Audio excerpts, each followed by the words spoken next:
that sells to the salespeople that are our customers, their customers. Right when I started, I knew that I was really interested in coding at the time, but I had just started this new job, had just moved to Georgia. So I didn't want to rock the boat too much. I made it a goal of myself to meet with a different engineer once a week and just talk about their journey. And people love to talk about themselves, as you can see from what I'm doing on this podcast right now. Ask a question to anybody about themselves, and they will go on, like they'll go on and on. And so I made it a goal for myself at Sales.Life to talk to a different engineer, and just so happened to be at a team meeting or all company, all hands in my first month probably, where I was sitting behind one of the engineers and he was using some IDE, okay, this is like 2019. I'm using Dreamweaver because I don't know any better. I had no idea. I'm just starting this Codecademy stuff. And I was like, what is this like program you're using? And then what language is this that you're coding in? What IDE they use, but he was writing in Ruby. And I was like, well, hey, I'm Shaundai. I'm a new salesperson here. Would you be open to just talking to me about your journey in engineering and how you got here and all this and that? He's like, I can do you one better. I think you should talk to this person, Gladney, at our company. He's in sales right now, but he wants to make a transition to engineering. I was like, he told you that? And he was like, no, he's very vocal about it. He's like, there's something about you salespeople where you guys just like, you tell people stuff. So I was like, all right, cool. So I was like, yeah, to Gladney, I was like, yeah, somebody told me to reach out to you, blah, blah, blah. We met up for lunch. He had me tell him about my Codecademy curriculum and all this and that. Anyway, he was like, listen, if you just want to like meet once a week, talk shop, I would love that. And, we could do that for however long. At first, to be honest about my feelings, I was so scared because I wasn't sure, like, okay, this is a commitment. Like now I have somebody else involved in it. So there's that. And then also like I'm taking up somebody's time once a week to like expose myself as the newbie that I am. Like, and I remember asking him, right, I was like, what, I didn't even know what an IDE was called, but I'm like, what is the thing that you use to code? Like, I'm using Dreamweaver. And he was so polite about it, was just like, you should try like VS Code or something. And I was like, all right, cool, thanks.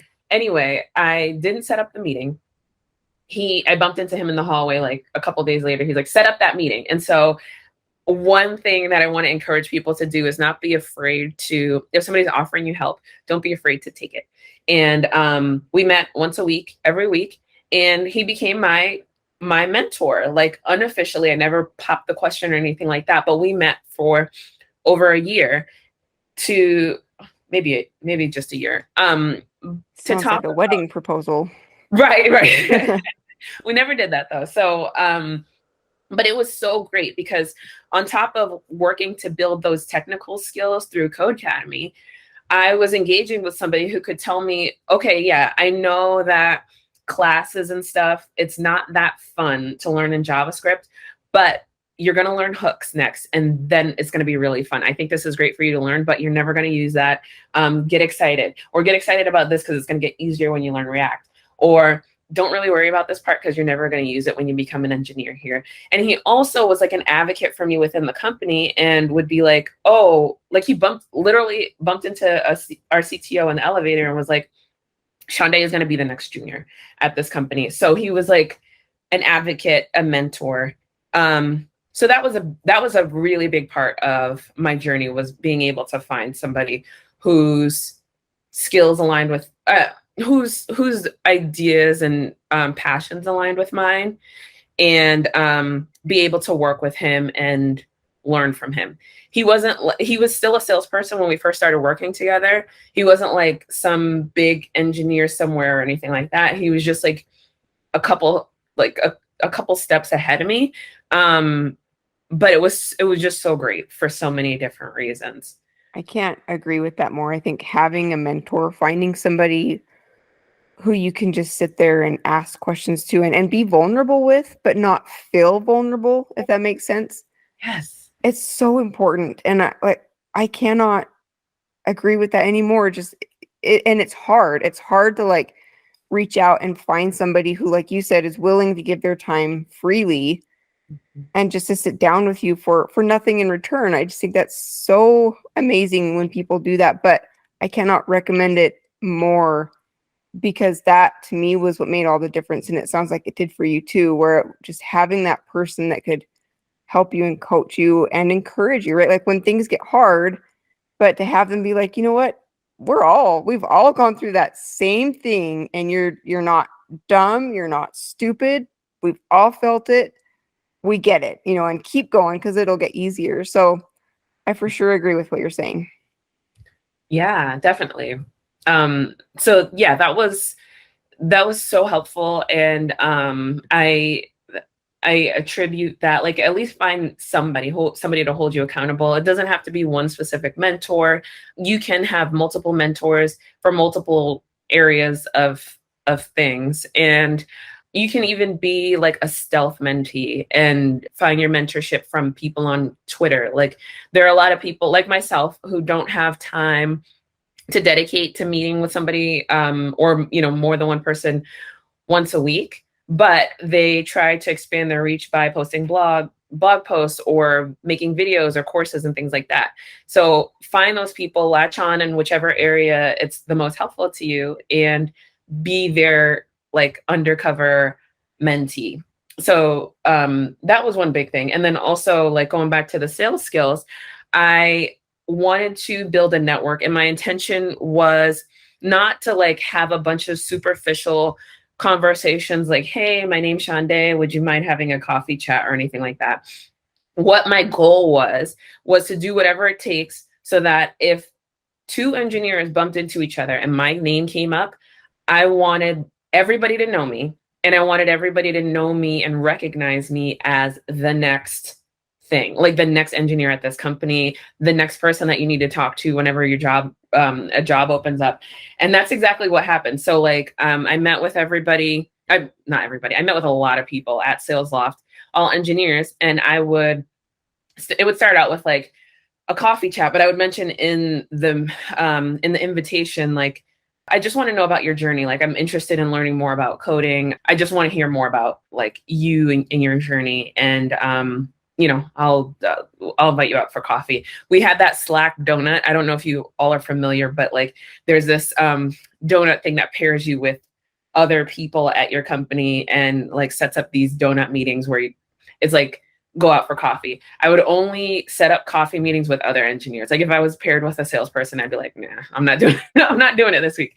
So that was like a good advantage, where it's not like just like a cold outreach. I'm just, there's some reason why I'm talking to you, or I found you. And that's how it ended up, is just like, people knew, and there was like a buzz that was growing around me.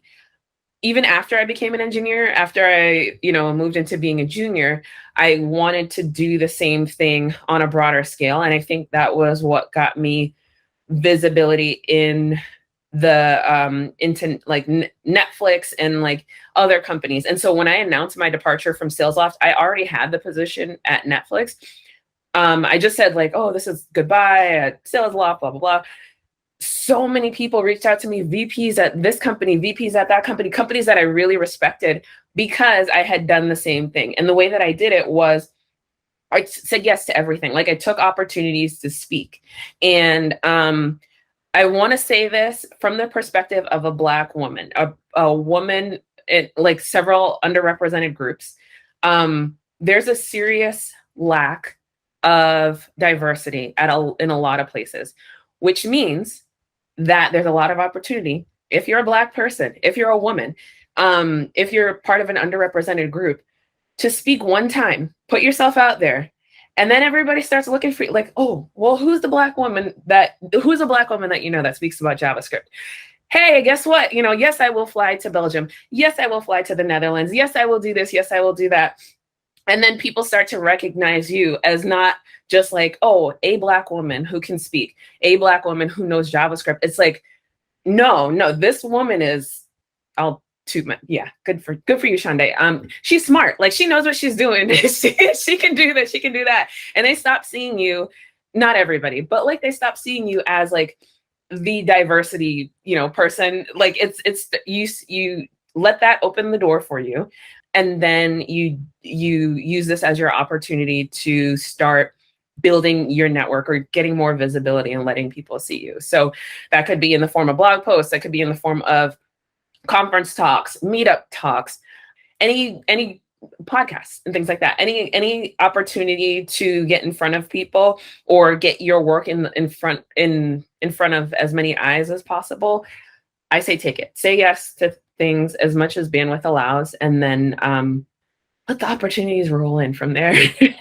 I'm gonna hit throw that in. button right now a couple more times. Where is that? There's a bunch of great advice right here. Pay attention, listeners. But I do want to throw in a quick question here. I know, like, we have so many other questions we want to get to, but I know also that in programming, there's a lot of people who, all of those things you just described, public speaking, going on podcasts, even just putting yourself out there in articles, like that goes way out of a lot of programmers' comfort zone. So, and you, Shaundai, are very dynamic. You're, enthusiastic. What can you suggest though to people who are more shy, more reserved, and who would say like, that's not for me? Mhm. But certainly there has to be opportunities that you could suggest that would be more of a good fit for them. Or alternatively, how do you suggest that they build those skills to get more comfortable doing those things that are out of their comfort zone?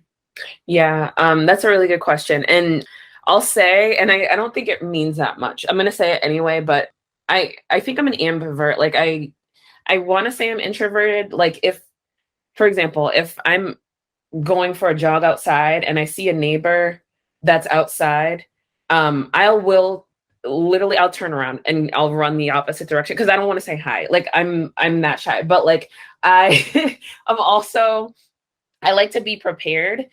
And when I'm giving these talks, I will practice over and over and over and over and over. And I need to know everything down to a T just so that I can, the best way to describe it is like, I like to create the persona that I want people to have of me. So I like to get ahead of whatever people's judgments and things are going to be and say, all right, well, I'm going to really know my stuff. I'm going to know back and forth, like all this and that. I'm going to ask questions to all the people that like are the experts in things.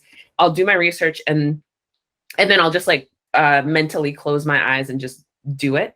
I know even that though, for a lot of people is very stressful. So that's why I say it doesn't really mean a lot. Like this is just my personality and the way that I work with my introversion.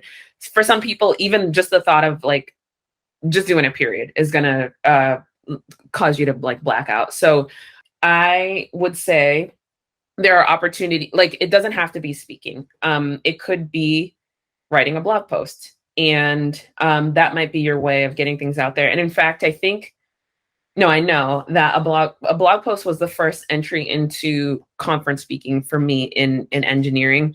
I wrote a blog post for a company, and then for Gatsby, and they were like, "Will you speak at Gatsby Conf about the same topic?" And it was about me, so I was like, yeah, sure, cool. But you could just say no, and just continue to do blog posts, and that is enough to get you out there. Posting on Twitter, I would say, is something where I would advocate for using your own picture, your own name, because nobody's going to recognize you as like Cat Lady 123 with like the cat, cartoon picture. When it comes to interview time, people aren't going to put those two together. Use your own name. There's no real getting around it. You're just going to have to like take a deep breath and push through it. But just remember that all of us are in the same position. And I think one big misconception that helps me to ease my nerves when I'm getting ready to like publish a blog post or like put out a tweet and, are people going to think weird of me or anything like that? One thing to remember is that the people who you see with all of these followers who have these like big elaborate courses, who are like the person in React or the person in Angular, they all feel the exact same way that you do right now. Like, I have no idea what I'm doing. I have no idea how people are going to respond to this. Even though they have like all these years of experience, it's like every day is just kind of, I'm just going to try it and see what happens. Hope for the best. Just know that you're not alone. Every single person feels like if they don't, then they're like psycho. But